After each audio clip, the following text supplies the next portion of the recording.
Good morning. I'm Kinsey Moreland in for Annika Colbert for the next few days. It's Tuesday, April 13th. The long-awaited first day back to school is finally in the books for lots of local students, teachers, and parents. More on that next, just after your local headlines.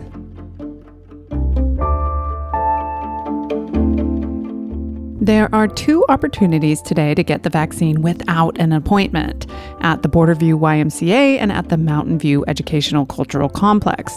Although these two sites don't require appointments, they are first come, first serve, and both clinics do have zip code restrictions. That means you'll have to provide proof of residency or a business address.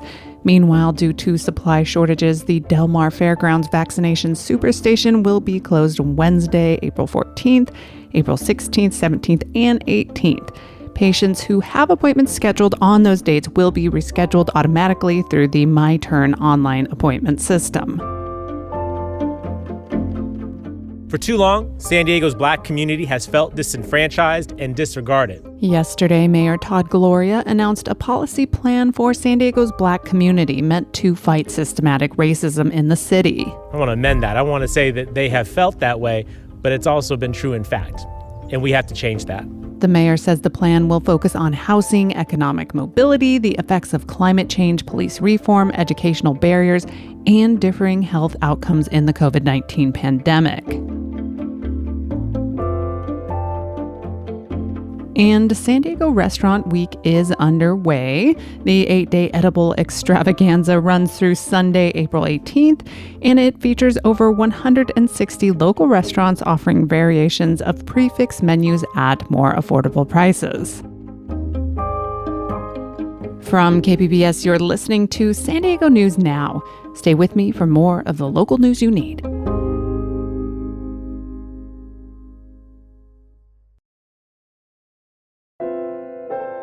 So yesterday felt like the first day of school all over again for students, teachers, and parents across the county. San Diego Unified School District campuses and 3 South Bay districts reopened Monday for part-time in-person learning.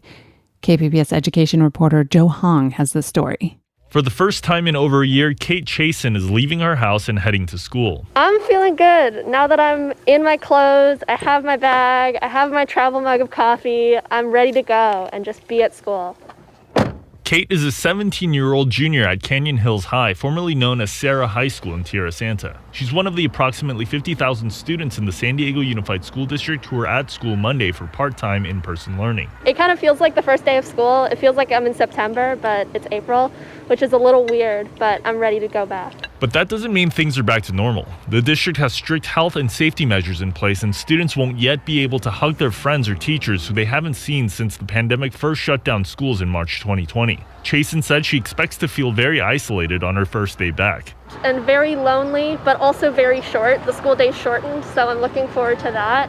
I know it's going to be a little bit off just because it's not totally normal, but I'm looking forward to having somewhat of a normal school day.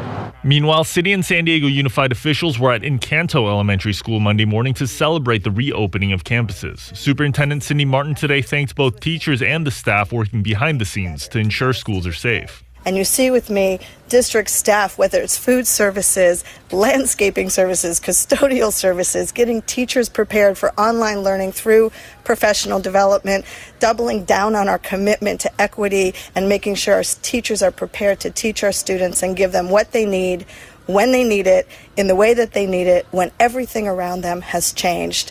At about 3/4 of the district schools, students will be on campus for 4 days a week for 3 hours of in-person instruction. For Kate, that's enough to feel hopeful about a return to normalcy.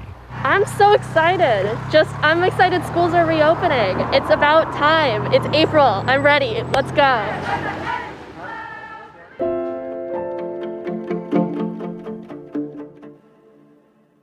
And another sign that San Diego is indeed reopening.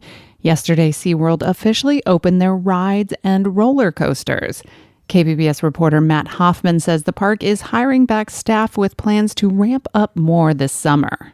We're very hopeful that things are moving in the right direction. SeaWorld Vice President Corinne Brindley says it took a lot of work to get to this point. All of the rides closed in March of last year, and it was not until this February when they started reopening again as a zoo. And at that point, we could demonstrate. We can keep people 6 feet apart. We can require people to wear their masks. Now that San Diego is in the state's orange reopening tier, the park can reopen at 25% capacity. And in addition to wearing masks and social distancing, state officials want everyone who visits SeaWorld to be a California resident. When you make that reservation, because reservations are required, then you will attest at that point that you are, in fact, from California.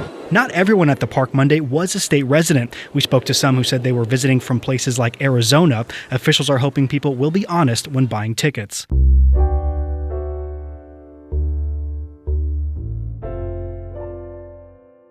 A large homeless encampment in Oceanside was scheduled to be cleared out by police this week. But KPBS North County reporter Tanya Thorne tells us those plans have changed as the city tries to place the people in motels. I call it my little eviction notice. Talisha Bautista has been living at the homeless encampment off South Oceanside Boulevard for 4 months until she woke up to this notice taped on her tent last week. The city of Oceanside will conduct a cleanup of the area, including the removal of all individuals' personal property, encampments, junk, trash, and debris. The notice came after Oceanside City Council passed an anti-camping ordinance and emergency motel voucher program at last week's council meeting. The encampment that has over 30 tents and dozens of people living in it will now get some extra time before it is cleared out and while motel vouchers are secured. Yeah, it's been extended, until we can get the vouchers, in and get people transported to the places they need to be. But I really can't comment, on future police operations, so I really don't know exactly when that's going to happen. Tom Bussey is the public information officer for Oceanside Police Department. He says the city is working to get the people living at the encampment motel vouchers and supportive services. But Bautista said she last heard there were only 30 motel vouchers available. There's more than 30 people here. There's more than 30 tents right here. So now that's concerning because who gets to have those rooms? How do you figure out who's going to have that? Although the vouchers offer a temporary shelter, the encampment highlights the need for permanent homeless shelters in North County. I do know that the city is looking for a place, or maybe they have a place already, to house some homeless people temporarily. In the meantime, Bussey would not comment on how many vouchers will be provided or when the encampment will be cleared out.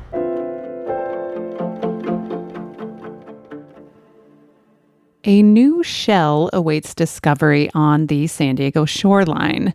No, not a sand dollar or clamshell, but one that will soon provide amazing experiences of sight and sound for San Diego audiences.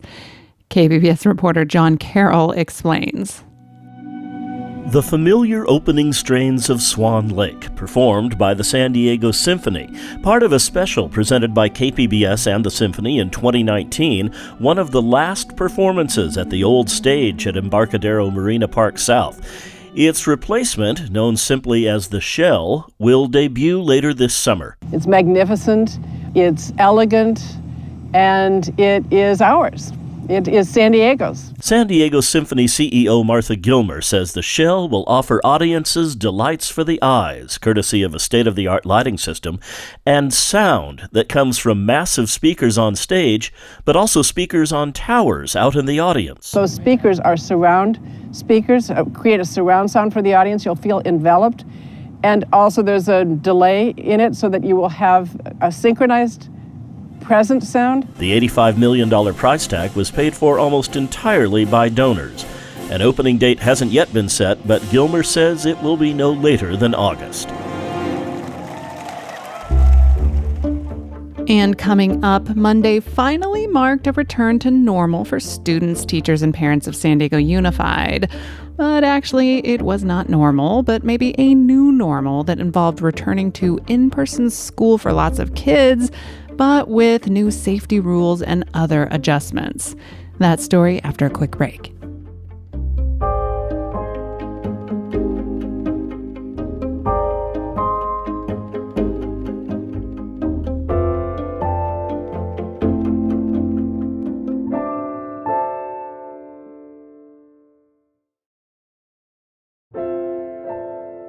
For lots of parents of school-age children like me, it seemed back in the darkest days of the pandemic last winter that this day might never come.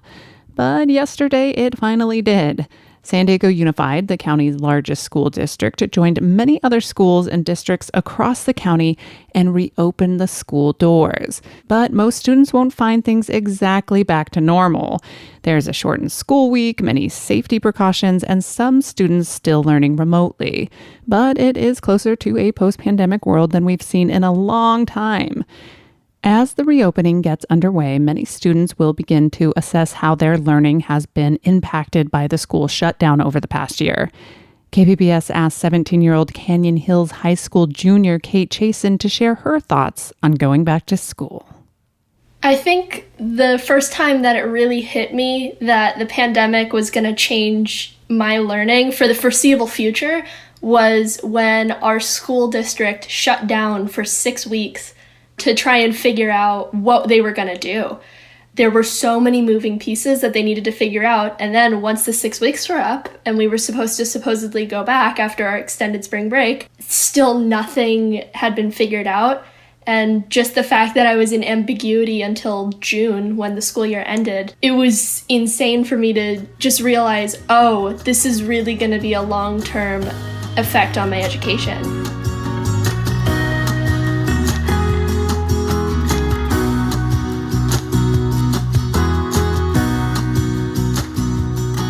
I'm a very social person, I'm a very touchy person, so I like to give my friends hugs and pats on the back and things like that. And so when we weren't in person anymore, it made it so difficult just to be social.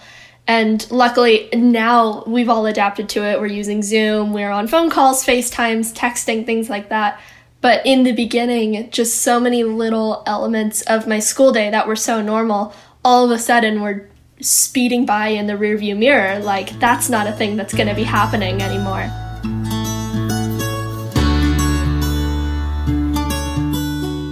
Luckily, it was very easy for me to adapt to the online format because I had the resources and infrastructure already set up for me to be successful in a distance format. I had fantastic teachers that still stuck with it. They still put out information for us to be able to learn in the gray period for the first couple months of the pandemic.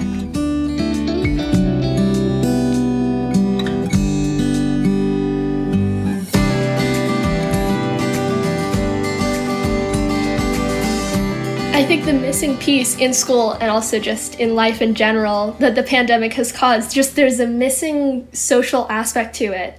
There's just kind of a buzz and a warmth of being in a classroom with a bunch of other kids. And especially this year, I feel like I got so cheated out because my English class had the most thought-provoking conversation in the chat box.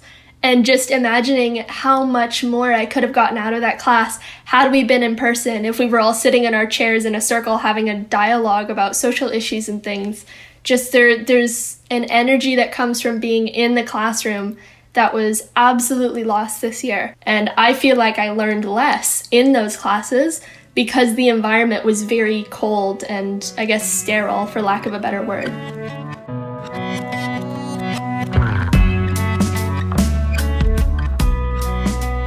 I'm personally happy to be going back with a caveat of I'm going back 2 days a week, and so 3 days a week I'm still going to be doing the exact same thing I've been doing this entire school year. So I am excited to go back just to get that social aspect from my friends that are going back and to see my teachers. I really like to engage with my teachers, so it's nice to actually be able to meet them finally. But I do have anxiety over how easy it is for someone to not wear a mask and to not wear hand sanitizer and to not follow the COVID regulations that are in place for our safety. Because there are, just to put it politely, there are certain people that may not have the regard for other safety to wear a mask or to socially distance while on campus. And that is a big reason why a lot of my friends are choosing not to return. But I feel comfortable enough to go back. So I do have apprehension about the environment, but also I just really wanted to be back on campus. So I'm going back.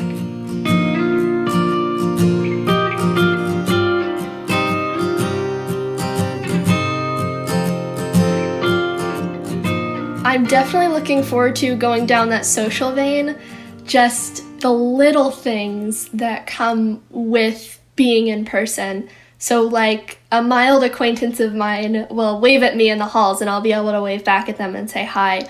Or like I'm in my math class right now, and every single math class that any high schooler has been in will know that there's a little shuffle that everybody does during passing period before the class starts, where everybody huddles around like the two smart kids and they get all the answers to the math homework. And so just little things that are such a big aspect of the high school experience, despite being so minute to everyday life. I'm just excited to get those menialities back.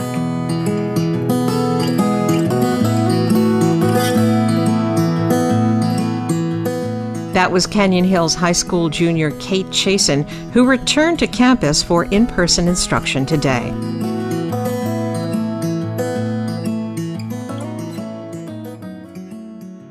And that was Canyon Hills High School junior Kate Chasen, who returned to campus for in-person instruction on Monday. You can hear more first-person stories like the one you just heard about the return to school in a special KPBS Midday Edition episode that aired yesterday. Find and subscribe to the KPBS Midday Edition podcast wherever you like to listen. And that is the show for today. Thanks as always for listening.